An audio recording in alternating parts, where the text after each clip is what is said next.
प्राण प्रदाता संकट त्राता हे सुखदाता ओम ओम। सविता माता पिता वरेण्यं भगवन भ्राता ओम ओम।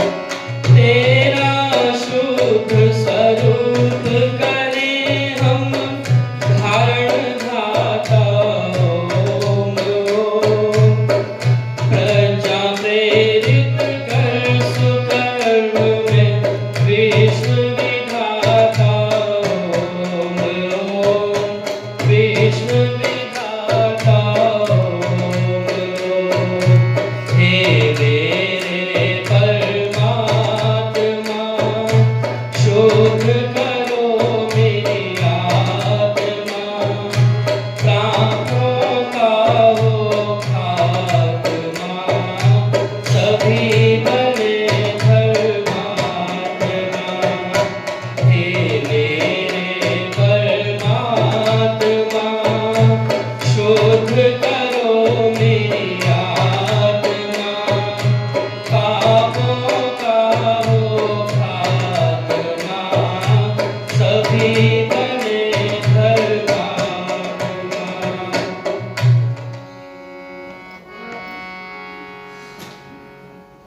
आर्य समाज नेहरू ग्राउंड के इस स्थापना दिवस और प्रेरणा दिवस के उपलक्ष्य में आयोजित इस वार्षिक उत्सव में आप सभी का स्वागत और धन्यवाद। उपस्थित आर्य समाज नेहरू ग्राउंड के यशस्वी और कर्मठ प्रधान आदरणीय अनंत मेहता जी, आर्य केंद्रीय सभा नगर निगम क्षेत्र फरीदाबाद के पूर्व प्रधान आदरणीय शिव कुमार टुटेजा जी, माता रुक्मणी टुटेजा जी, आर्य जगत के बहुत ही सुमधुर भजनोपदेशक आदरणीय भाई रामवीर प्रभाकर जी, आदरणीय सुधीर बंसल जी, माता उषा चितकारा जी जो हमारी केंद्रीय सभा की मंत्री और महिला प्रभारी है, आर्य समाज सेक्टर 22-23 के प्रधान आदरणीय संजय सतीजा जी, सेतिया जी, मंच पर उपस्थित आदरणीय मानस शास्त्री जी, आदरणीय सुरेंद्र भाटिया जी और उपस्थित समस्त अध्यापिकाएं अधिकतर यहाँ पर हैं और भी आर्य समाजों से उपस्थित महानुभाव वंदनीय मातृशक्ति। आइए, बहुत ही सुंदर कार्यक्रम आपका चल रहा है और उसमें आज का जो विशेष रूप से कार्यक्रम है उसमें कुछ चर्चा हम वेद मंत्र के माध्यम से करेंगे। आइए पहले एक ईश्वर प्रार्थना सभी जो बोल सके मिलकर के बोलने का प्रयास करेंगे।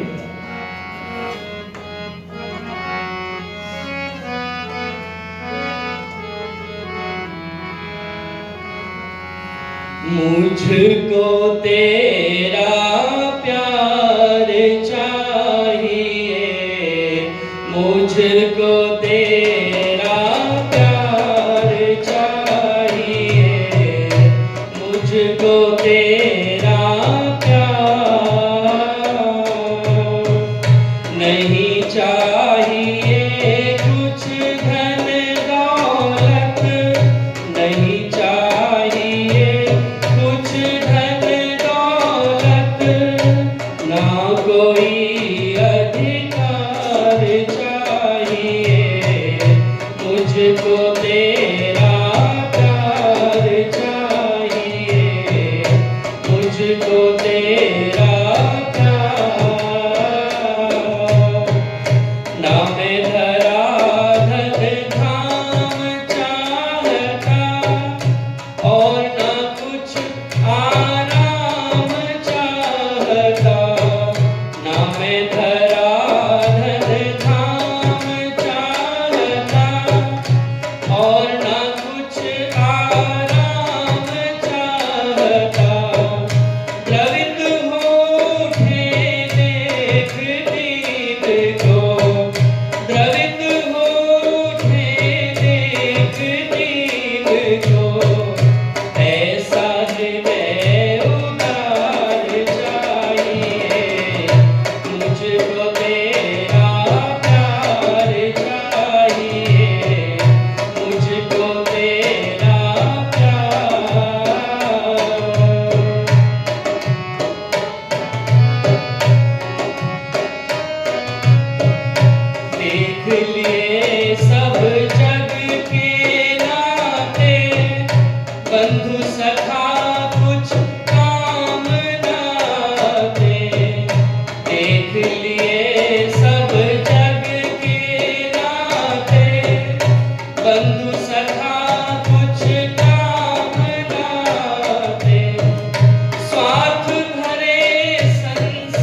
मुझको दूर वहाँ तू ले चल,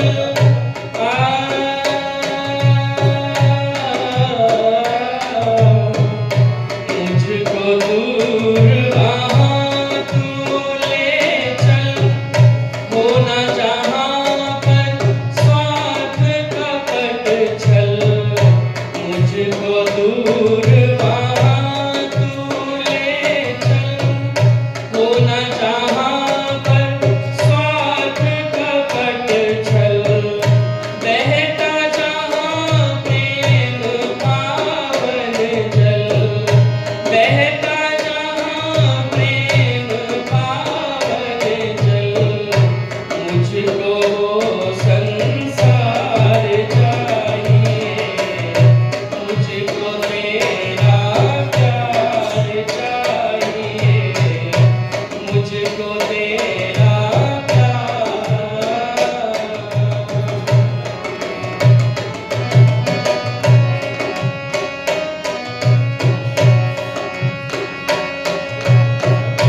मरकर भी कभी इंद्र को जीता, परहित जिसका जीवन बीता, मरकर भी कभी इंद्र को जीता, परहित जिसका जीवन बीता, मेरा भी जीवन जगती में, मेरा भी जीवन जगती में, ऐसा ही करतार चाहिए, मुझको तेरा प्यार चाहिए, मुझको तेरा प्यार चाहिए, मुझको तेरा प्यार चाहिए, मुझको तेरा प्यार।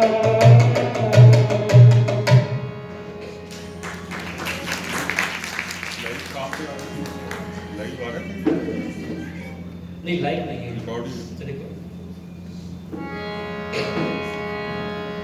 आइए आर्य समाज नेहरू ग्राउंड के स्थापना दिवस और प्रेरणा दिवस, जो कि 23 जनवरी को स्थापना दिवस के रूप में मनाया जाता है और 28 जनवरी प्रेरणा दिवस के रूप में, हमारे बहुत ही पूज्य आदरणीय कन्हैयालाल मेहता जी, महात्मा कन्हैयालाल मेहता जी, जिन्होंने इस पूरे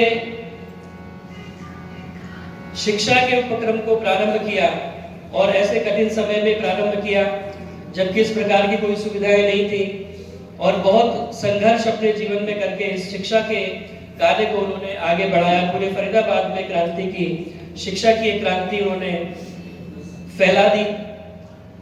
मुझे बहुत सारे लोगों से मैं सुनता हूं, क्योंकि मुझे खुद तो सौभाग्य प्राप्त नहीं हुआ कि मैं उनके दर्शन कर सकूं, माता जी का तो आशीर्वाद मैंने कई बार लिया, लेकिन आदरणीय महात्मा कन्हैयालाल मेहता जी का दर्शन करने का मुझे सौभाग्य प्राप्त नहीं हुआ। मैं पहले पलवल में था, बाद में फरीदाबाद आया, तो लेकिन पंडित जयदेव शर्मा जी का बहुत सानिध्य मुझे प्राप्त होता रहता है।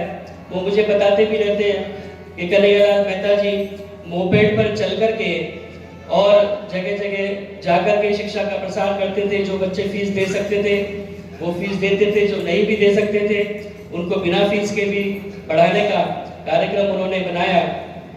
तो इस प्रकार के महान विभूतियों का ये जो प्रेरणा दिवस के रूप में हम मना रहे हैं, उन्हीं से प्रेरणा लेकर के आइए आज हम कुछ चर्चा करें वेद मंत्र के माध्यम से।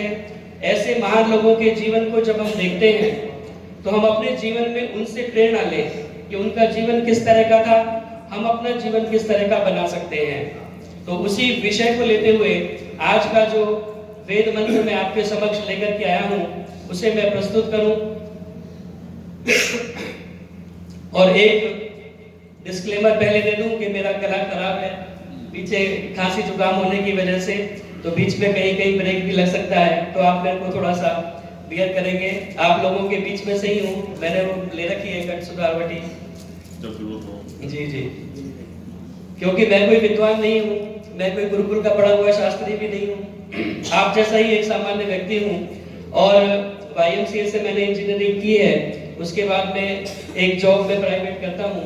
तो जो थोड़ा बहुत सीखा है उसे आपको मैं बताने का प्रयास करता हूँ अपने शब्दों में। तो आइए आज का वेद मंत्र मैं आपके समक्ष प्रस्तुत कर रहा हूँ। यह वेद मंत्र जो है वो वेद में 2 जगह पर मिलता है। ऋग्वेद के 10वें मंडल के 57वें सूक्त का पहला मंत्र है और अथर्ववेद के 13वें कांड के पहले सूत्र का 59वां मंत्र। यह सेम वेद मंत्र 2 जगह वेदों में हमें मिलता है, ऋग्वेद में भी और अथर्ववेद के अंदर भी। और बहुत ही सिंपल सामान्य सा मंत्र है। वेदों के बारे में हम लोगों को बहुत एक भ्रांति रहती है कि वेद बहुत कठिन है, वेद को कैसे पढ़ें।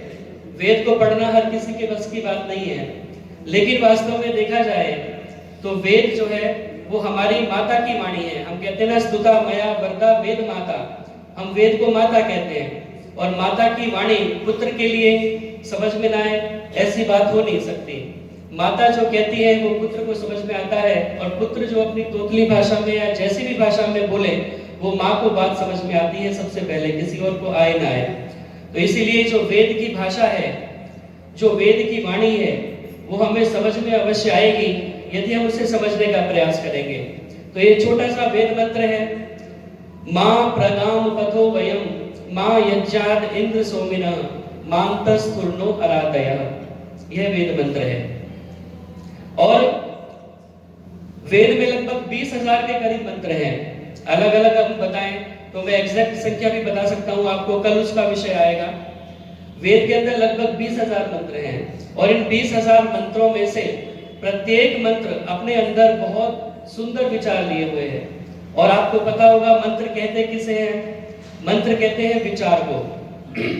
मंत्र कोई वैसा नहीं होता कि आपने मंत्र फूंक दिया और चमत्कार हो गया। मंत्र नाम है विचार का। जैसे हम कहते हैं मंत्री, ये शिक्षा मंत्री है, ये खेल मंत्री है, तो ये जो शिक्षा के बारे में विचार करेंगे ये शिक्षा मंत्री है, जो खेलों के विषय के बारे में विचार करेंगे वो खेल मंत्री है।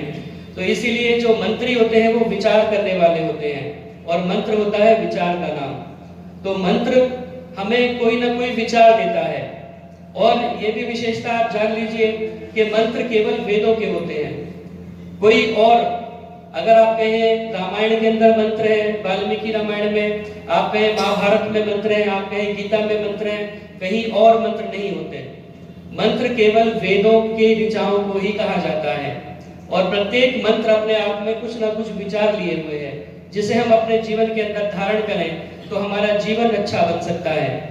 वेद का प्रत्येक मंत्र इतना सुंदर है, इतने सुंदर विचार अपने अंदर लिए हुए हैं कि हम उसका कुछ भी अंश अपने जीवन के अंदर धारण करें तो हमारा कल्याण हो सकता है।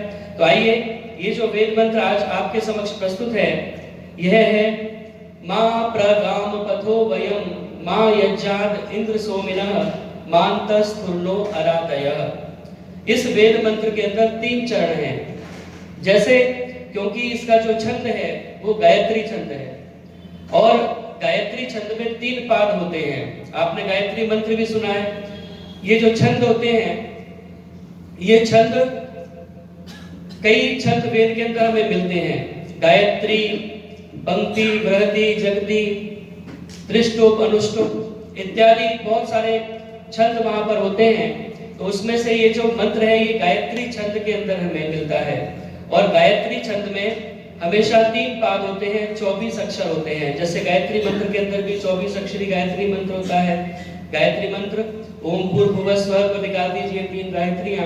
उसके बाद में भूर्भुवस्वः तत्सवितुर से शुरू होता है। तत्सवितुर्वरेण्यम एक पाद, भर्गो देवस्य धीमहि दूसरा पाद, धियो यो न प्रचोदयात् ये तीसरा पाद। इस तरह से 3 पाद वहां पर भी हैं। तो इस मंत्र के अंदर भी 3 पाद हैं। और ये 3 पाद क्या है? पहला है मां प्रगाम पथो वयम। मां प्रगाम पथो वयम, ये पहला पाद है। मां यज्जाद इंद्र सोमिना, ये इसका दूसरा पाद है। और तीसरा पाद मांतस्थुर्नो अरातयः। तो पहला जो पाद है वो कहता है मां प्रगाम पथो वयम। यहाँ पर एक भक्त अपने भगवान से जाकर के प्रार्थना कर रहा है और ये प्रार्थना करते हुए कह रहा है कि हे प्रभु मां प्रगाम पथो वयम, हम मार्ग से, पथ वयम हम रास्ते से कभी भी प्रगाम पीछे की तरफ ना लौटे। बहुत सिंपल है, अगर कहीं समझ में नहीं आएगा तो आप हाथ उठाकर नहीं पूछ सकते हैं। तो ये जो मतलब मैं नहीं चाहता कि भाषण की तरह मैं इसको दूं और आपको समझ में आए या ना आए, समय ऐसे ही चला जाए। प्रयास ये रहे कि हमें समझ में आए, और समझ में ना आए तो हम पूछने की कोशिश करें। मां प्रगाम पतो वयम, भक्त भगवान से प्रार्थना कर रहा है कि हे प्रभु हम कभी भी मार्ग से पीछे की तरफ ना लौटे। और दूसरे पाद में भगवान उसके लिए सॉल्यूशन दे रहे हैं, समाधान दे रहे हैं कि अगर तुम ऐसा चाहते हो कि रास्ते से पीछे की तरफ ना लौटो तो तुम्हें करना क्या होगा। मां यज्जाद इंद्र सोमिना, परम पिता परमात्मा जीवात्मा को यह उपदेश दे रहे हैं कि हे इंद्र, हे सोमिना, हे परम ऐश्वर्यशाली जीवात्मन, हे सोमिना, हे शांति के अभिलाषी जीवात्मन, मां यज्जा, तुम यज्ञ से दूर मत हो। मां यज्जा केवल 2 शब्द हैं और उसमें पूरी बात समाहित है। मां यज्जा, तुम यज्ञ से दूर मत हो। मां मतलब नहीं, यज्जात यज्ञ से। जब आप पढ़ते हैं कर्ता ने कर्म को करण से संप्रदान के लिए आपादान से पृथक होकर के, जब हम अलग होने की विभक्ति होती है तो पंचमी होती है। तो मां यज्जात, यज्ञ से दूर मत हो। मां यज्जात इंद्र सोमिना, मानता स्थूर्णो अराधया, और तुम्हें क्या करना होगा, अपने हृदय में अदानताओं को, संकीर्णताओं को, उदारताओं को मत बसाओ। ये इसका सामान्य सा अर्थ है मंत्र का। तो इस मंत्र के एक एक चरण के ऊपर थोड़ा और डिटेल में हम चर्चा करने का प्रयास करेंगे और समझने का प्रयास करेंगे कि यहाँ पर क्या कहना चाह रहे हैं। तो आइए इसके पहले पाद पर हम चर्चा करेंगे। मां प्रगाम पथो वयम, यहाँ पर जीवात्मा परमात्मा से ये प्रार्थना कर रहा है कि हे प्रभु मैं रास्ते से कभी भी पीछे की तरफ ना लौटूं। ये क्या मतलब हुआ, पीछे की तरफ ना लौटूं? मतलब जिस मार्ग पर मैं आगे बढ़ गया हूँ उस मार्ग से कभी भी पीछे की तरफ लौट करके ना आऊं। ये कौन सा मार्ग है जी? क्या सामान्य हम कहें जी हम मार्केट जा रहे थे, हम परमात्मा से ही प्रार्थना कर रहे हैं कि मैं जो मार्केट के लिए निकल गया हूँ मैं कभी वापस ना आऊं। ये वो बात नहीं है, क्योंकि ये वेद मंत्र है, ये हमें विचार दे रहा है, ये जीवन जीने की कला सिखा रहा है। यहाँ पर मार्केट जाने की या ऑफिस जाने की या स्कूल जाने की बात नहीं हो रही है। यहाँ पर बात हो रही है कि जो हमारी यात्रा है, जो हमारी जीवन की यात्रा है, जिस यात्रा पर हम निकल पड़े हैं, उस यात्रा में जिस पड़ाव पर हम आज आ गए हैं, उस पड़ाव से हम पीछे की तरफ ना लौटें बल्कि हम आगे की तरफ बढ़ते जाएं। ये कौन सा पड़ाव है? ये पड़ाव है हमारा, ये जो मनुष्य का शरीर हमें प्राप्त हुआ है, ये मनुष्य का शरीर एक पड़ाव है, एक उपलब्धि है। परमपिता परमात्मा ने हमें ये जो मनुष्य का शरीर दिया है, ये अपने आप में बहुत बड़ी बात है। और यहाँ पर जीवात्मा परमात्मा से यही प्रार्थना कर रहा है कि हे प्रभु मैं जो ये मनुष्य का शरीर मुझे प्राप्त हुआ है, ऐसी कृपा करो, ऐसा रास्ता मुझे बताओ कि मैं कभी भी इससे पीछे की तरफ ना आऊं। पीछे की तरफ ना आऊं का मतलब मैं मनुष्य का शरीर मुझे प्राप्त हो गया, ऐसा ना हो कि मुझे अगला जन्म इससे नीचे कहीं मिले।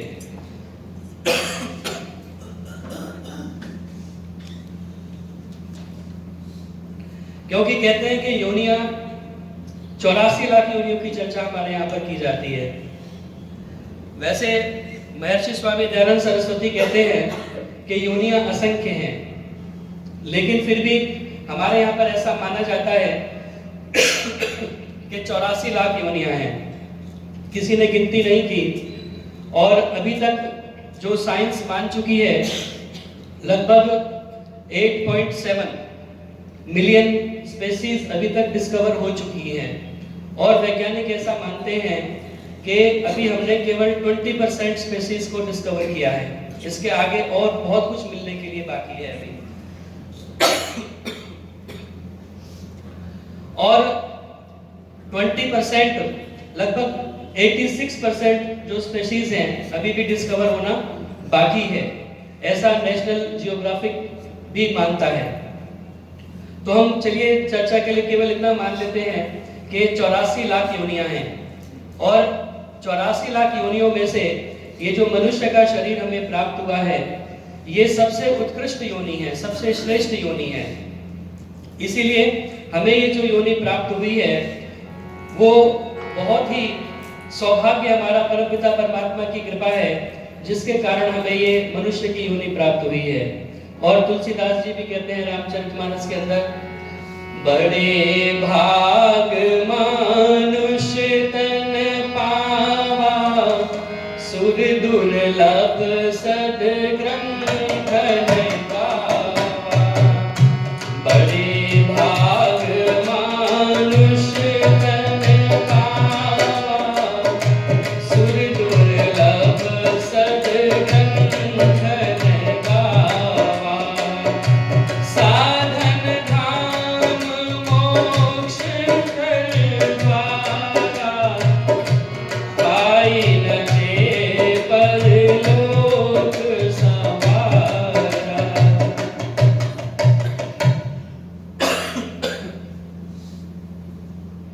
साधन धाम मोक्ष कर द्वारा, ये जो है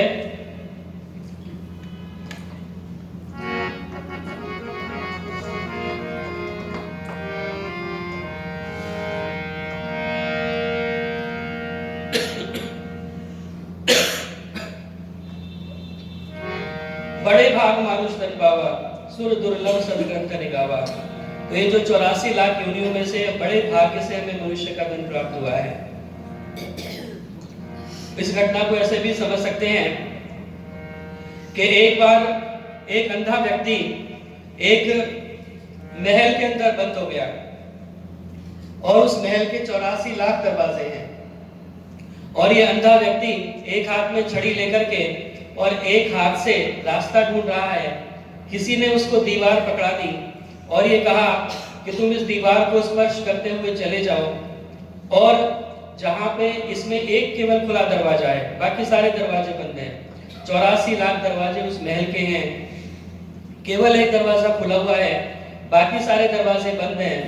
उससे कहा गया कि तुम हाथ को स्पर्श करते हुए चले जाओ, जहां पे खुला हुआ दरवाजा आ जाएगा वहीं से बाहर निकल जाना। अब वो व्यक्ति स्पर्श करता हुआ जा रहा है, लेकिन दुर्भाग्य से ऐसा हुआ कि जैसे ही वो खुला दरवाजा आया उसे खुजली आ गई, और खुजली आ गई तो एक हाथ तो छड़ी पर था, दूसरे हाथ से उसने खुजाना शुरू कर दिया, और इसी बीच में वो खुला दरवाजा उसका निकल गया। अब दोबारा फिर वही 84 लाख का चक्कर। तो हमारे साथ भी कहीं ऐसा ना हो जाए कि हमारा भी जो खुला दरवाजा मिला है हमें, ये खुला दरवाजा हमारा ऐसे ही निकल जाए और उसके बाद फिर वही 84 लाख योनियों का चक्कर हमें लगाना पड़े। तो इसीलिए आइए इस बात पर हम विचार करें कि हमारा ये खुला दरवाजा हमारे लिए कैसे सदुपयोगी हो सकता है। वेद के अंदर बहुत सुंदर एक और मंत्र आया है जहां पर आप स्वस्ति वाचन बोलते हैं। स्वस्ति वाचन में एक मंत्र कहता है, सुत्रामाणम पृथिवीं व्यामनेह सुशर्माणम अदितिम सुप्रणीतिम दैवीं नावम सुरित्रा अनागत समस्रवंतीमा रुहेमा स्वस्थ। ये कहते हैं कि ये जो मनुष्य का शरीर है ये देवी नौका है, और ये नौका हमें प्राप्त हुई है भव सागर से पार जाने के लिए। इस नौका पर चढ़ करके हम भव रूपी सागर से, इस संसार सागर से पार हो सकते हैं और मोक्ष को प्राप्त कर सकते हैं। किस प्रकार कर सकते हैं?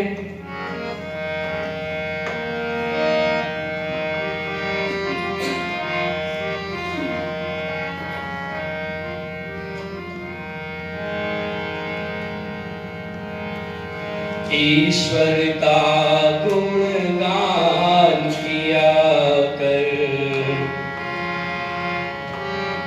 कष्ट और क्लेश मिटाने को। ईश्वर का गुणगान किया कर, कष्ट और क्लेश मिटाने को। जीवन की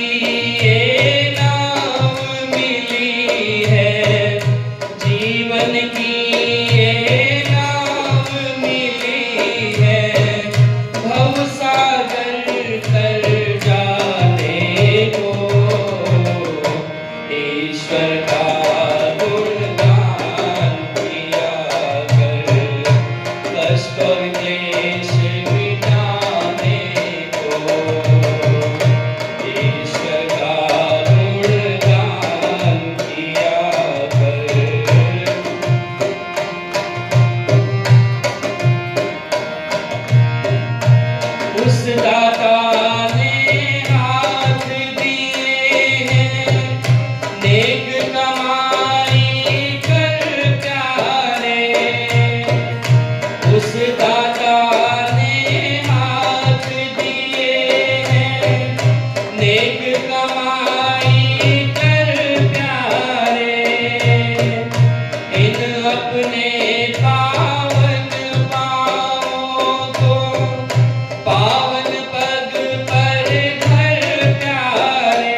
शीतल छाया कर दे, दुखिया जन की कुटिया में, अपने घर में पड़ा रहा जो आलसी बनकर खटिया में, अपने घर में पड़ा रहा जो आलसी बनकर खटिया में, मानव चोला फिर न मिलेगा, मानव चोला फिर न मिलेगा, तुझको मौज उड़ाने को, ईश्वर का गुणगान किया कर, कष्ट और क्लेश मिटाने को, ईश्वर का गुणगान किया कर।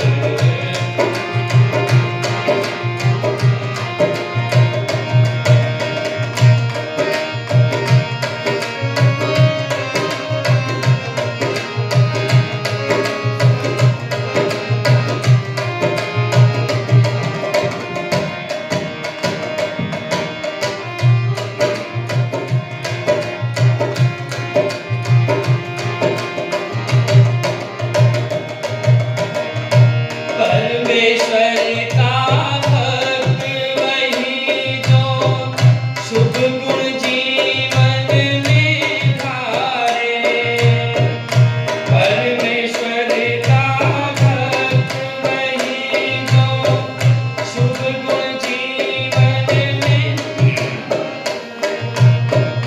पापों के जहरीले कीटाणु सब चुन चुन करके मारे, पाप के जहरीले कीटाणु सब चुन चुन करके,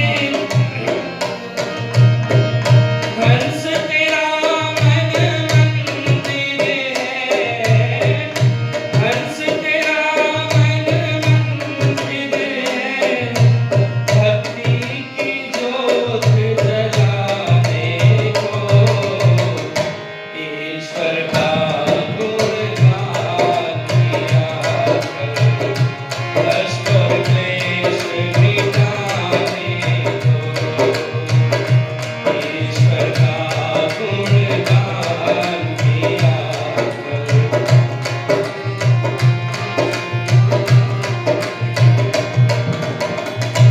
जीवन की ये नाव मिली है, भवसागर तर जाने को,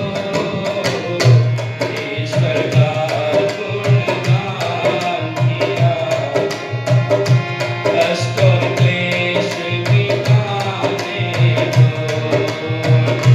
ईश्वर का गुणगान किया कर, कष्ट और क्लेश मिटाने।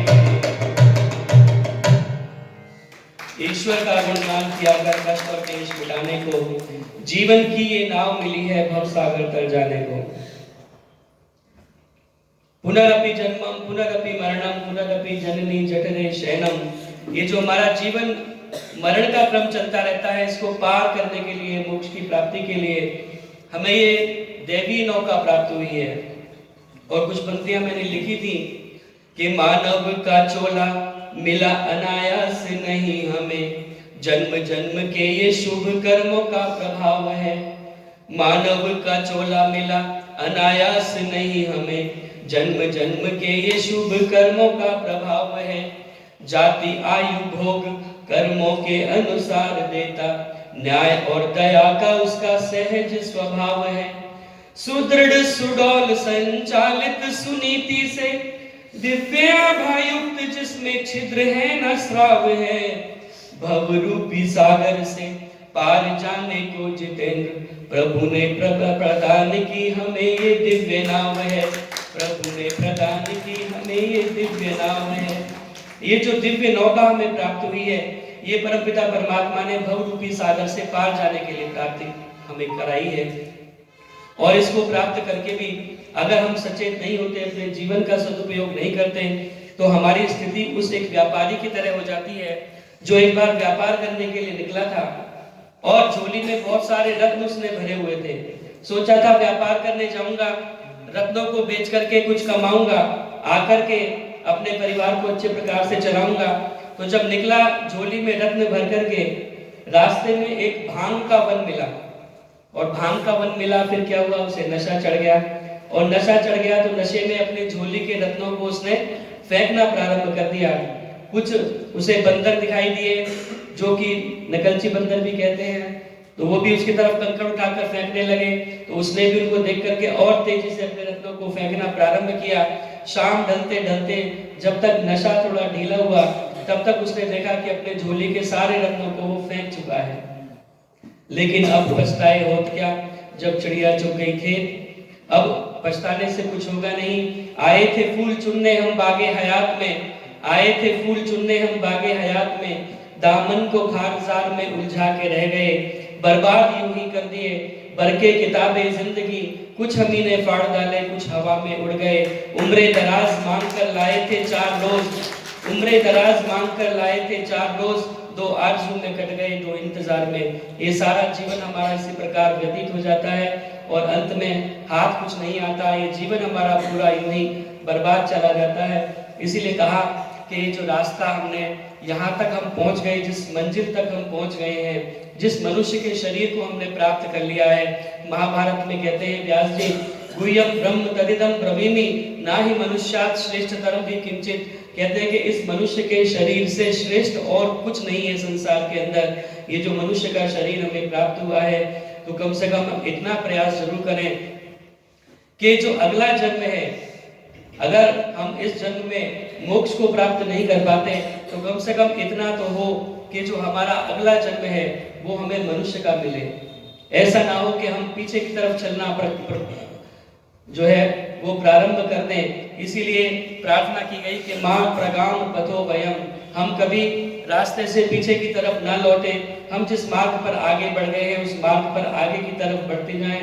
यही वेद मंत्र में प्रार्थना की गई कि मां प्रगाम पथो वयम, हे परमपिता परमात्मा, हम कभी भी इस रास्ते से पीछे की तरफ ना हटें, क्योंकि ये जो मनुष्य का शरीर हमें मिला है ये रत्नों को लुटाने के लिए नहीं है।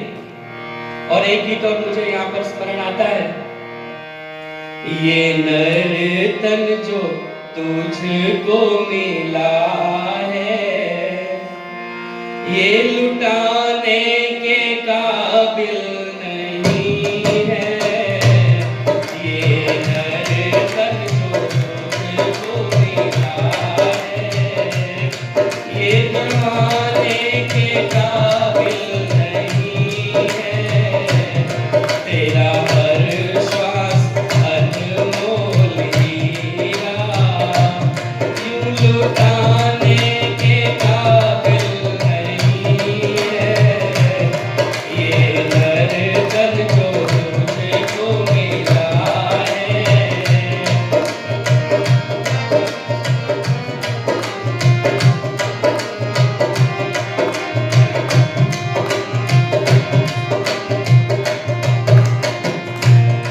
पशु जीते जी सेवा कमाए, बाघ मरने के भी काम आए, पशु जीते जी सेवा कमाए, बाघ मरने के भी काम आए, पर तेरा जिस्म मर कर किसी के, पर तेरा जिस्म मर कर किसी के काम आने के काबिल नहीं है, ये नर्तन जो तुझको मिला है ये गंवाने के काबिल नहीं है।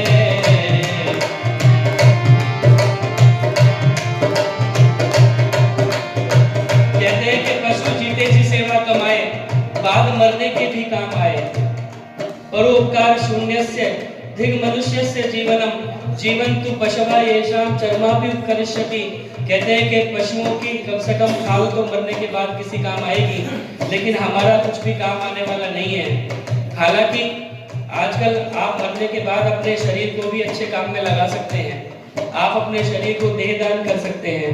इस देह के ऊपर बहुत सारे जो डॉक्टर हैं हमारे, वो रिसर्च कर सकते हैं, क्योंकि हमारे यहाँ बहुत कमी है बॉडीज की जिन पर कि वो अपनी पढ़ाई कर सकें। तो इसलिए अपनी देह को भी आप दान करके जा सकते हैं। मैंने अपनी देह को दान करने का फॉर्म भरा हुआ है। आप भी यहाँ पर कई लोग बैठे हैं, हमारी माता जी ने भरा हुआ है, माता रुक्मणी टुटेजा जी, प्राण शिव कुमार टुटेजा जी। मरने के बाद अपनी देह को भी हम दान कर सकते हैं। तू कर्मों में लट्टू है ऐसा, खर्च करता है उन पर ही पैसा। तू कर्मों पे लट्टू है ऐसा, खर्च करता है उन पर ही पैसा। मिले बिन मोल अनमोल सत्संग, मिले बिन मोल अनमोल सत्संग। जिसमें जाने के काबिल नहीं है, ये धड़कन जो तुझको मिला है।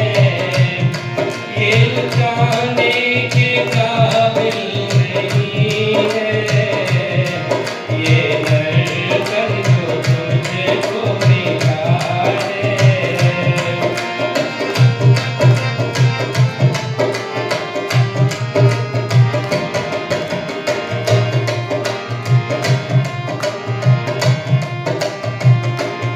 जो न समझा तो रोना पड़ेगा, नर्क में गर्क होना पड़ेगा। जो न समझा तो रोना पड़ेगा, नर्क में गर्क होना पड़ेगा।